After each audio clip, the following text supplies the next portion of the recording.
Right, so there we go. I've taken the cylinders out. There's the unit there. This one has got bungees in, which I think were put on by the previous owner. This unit has been down to about 120 metres, I think, which absolutely terrifies me. But yeah, so it's had some use. So we grab these here. Excuse me. And there's basically what we're looking at here. So sort of doing this on the hoof. I can remember what to do. Yeah, that goes on there like that, with one of these washers on top, and then the other one with the U at the bottom again goes in there. Bunches in the way. Like so. I'm trying to do this one-handed, so give me a break if I do anything wrong. Right, so next on top of that is the wing.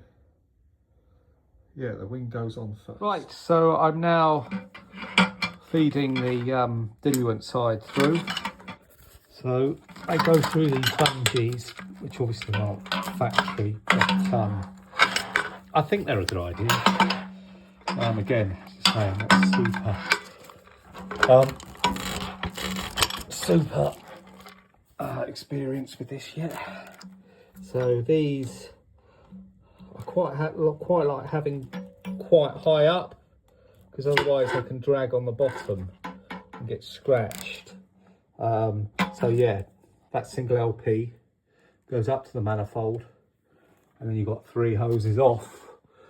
One for your O2 solenoid, one for your BCD, and the other one for the, it's not the solenoid, is it? One for the ADV, one for the BCD, and one for the MAV.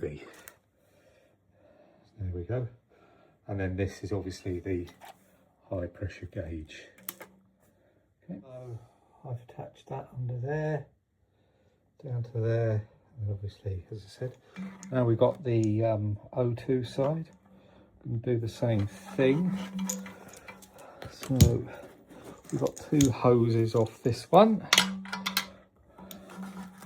One for your solenoid, goes straight to the head, and then one for the MAV, the manual edition valve. And again, they go under there, and then you've got your gauge there. Again, I'm going to try and get that quite high up and sort of parallel so they look nice. So there we go, all fed under there, out through there. So next on is the BCD, and they've got 4 holes. So the gauges come out here, and then the other hoses come out of there. I can't remember if they all come out there. I'll have to check. It's all in the manual, but yeah. So I'll get back to you. And again, they've got these straps here, which are all for the JJ.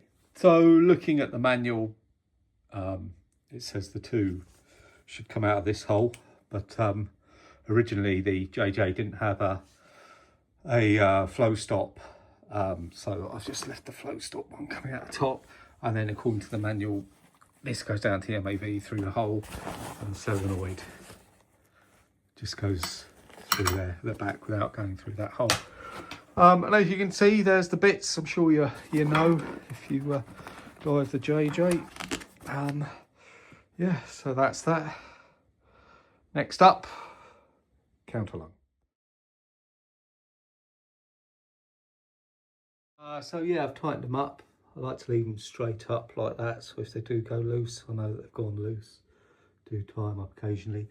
So here's your arm straps here, and then you've got the counterlung straps, which doesn't go around the whole thing, it goes through the strap. So there's those through there. We come back now, and you can see starting to take shape. We lift it up. It's a bit front heavy, so yeah, we are getting there. So now I'm going to put the cylinders in and attach them to the first stages under there, and hopefully I've got everything right. As I say, I'm no expert, so you probably know how to do this better than I do, but hopefully, I know before I was buying one, I was watching all sorts of different videos, you know, and I found it quite entertaining, so hopefully someone will find this interesting. Likewise, you know, if you'd like me to explain anything else, or, you know, if you've got any good ideas for me, that would be great. So I'll attach these on next to there, and then, as I say, I'm going to the pool, which is a bit annoying because I've got to fill that up with scrubber, which I'm probably going to have to throw out because it's midwinter, but I guess it's worth it just to see if there's any leaks. It's more the counter lungs really. I just want to make sure they're fixed properly because, as I say, they're the trickiest things to do. And just do a leak check really. I did buy a black tub, which you can't see because it's dark, but which is the perfect size. I can put a link onto that if anyone's interested. It's just a flat, big black tub. I think it's about 17 quid. And it fits in there really nicely, so great for washing afterwards. But yeah, so I'll crack on with that then. So I've attached those. I like them quite high so they don't drag on the floor, but yeah, they certainly, when you put them in the ultrasonic bath, they certainly screw on nicer. Yeah, and there's that one there. Okay, and then just use the straps, obviously. So yeah, we're attached on there. Next up probably is putting a bit of scrubber in there, I would have thought. Sorry about the quality of this video, but no one's going to watch it, so probably just wasting my time anyway. Right, so I've attached, put it all together. This is the first time I've put it together since I've serviced everything, so I'll be pretty amazed if it's completely leak-free. I've just put some air in the counter lungs via the ADV, which I don't know if I remembered saying. I changed the diaphragm in there. The diaphragm looked okay. I guess it's probably never been changed. So you just need a special tool on the top. It's really easy. It was missing the spring in there, so I had to buy a new spring for that. I've been diving with it without the spring and it worked fine. But I guess at depth, that's going to put more pressure on that, and the spring probably just holds it shut. That was 12 quid for a spring. Yeah, so I've literally just pumped it up. I've started my timer at 5 minutes and I think it's holding air. But yeah, I'll get back to you on that one. I'll be amazed if it does. I can't hear any leaks. And that diaphragm button is well out there. Obviously I'll do a negative as well to make sure. But yeah, so far, so just while I'm waiting, it's still up after yeah, a few minutes. Yeah, just changing these hoses. You've got these little metal rings here, and there's the plastic sort of washer with a split in there. I watched a video, I forget which video it was. Again, pretty easy. There's a couple of tricks you need to sort of watch, but I did have a leak out of one of them when I changed it, but it was just because these weren't sitting right. And I think a lot of people change them for cable ties, which to me, you're going to get a lot tighter seal. But I know sort of with rings, they can breathe. So if it gets cold or warm, but not this is really going to get warm or cold, is it? So I should think cable ties are better. But yeah, I'll get back to you if I think of anything else. Right, so that's 5 minutes. I don't think it's moved. And that button is still well proud. That side looks okay. Nice and tight. So let's do the negative. Okay, so done the negative. There's the ADV diaphragm in. Again, I'll do 5 minutes. I will leave it overnight just to make sure, but I know some people say as long as it lasts for 5 minutes, you'll be okay. Just taking the air out of it, it certainly tastes a lot better. Yeah, I'll show you a picture of the old lung. It was brown. I think the previous owner liked a cigar. So yeah, let's see how that gets on with the negative. So yeah, we're about 2 minutes in on the negative, and I don't know if you can see that, it's a bit dark in it, but it's well in there. Yeah, you can see it there, the button's well in. Yeah, tricky things about it all, not really. Obviously these are just plastic and there's helicoils in there, so don't over tighten any of these. I service the banjos as well. Don't over tighten any of them.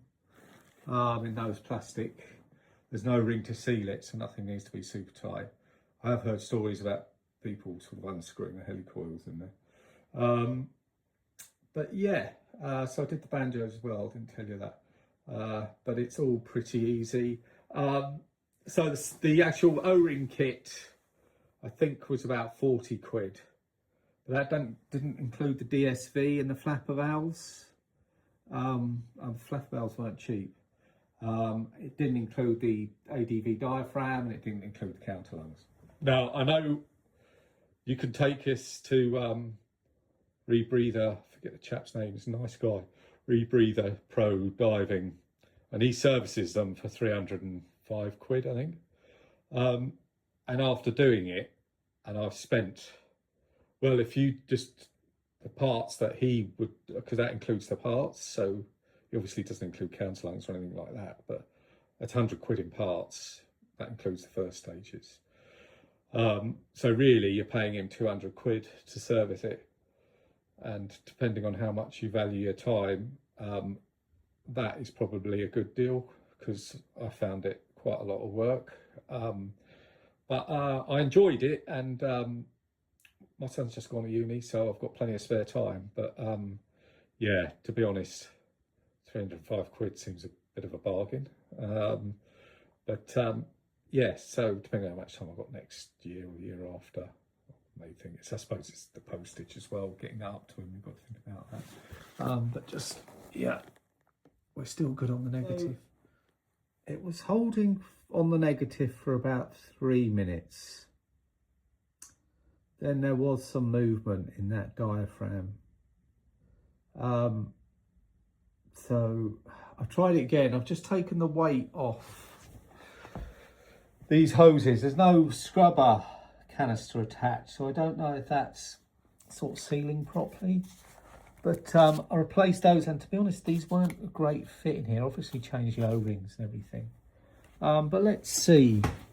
You see, that's still holding now after about a minute.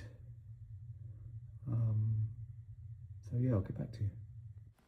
So I think this video's long enough, but it did hold, and I went down the pool, yeah, I'll do another video and explain exactly what happened. But thanks for watching, and give us a thumbs up.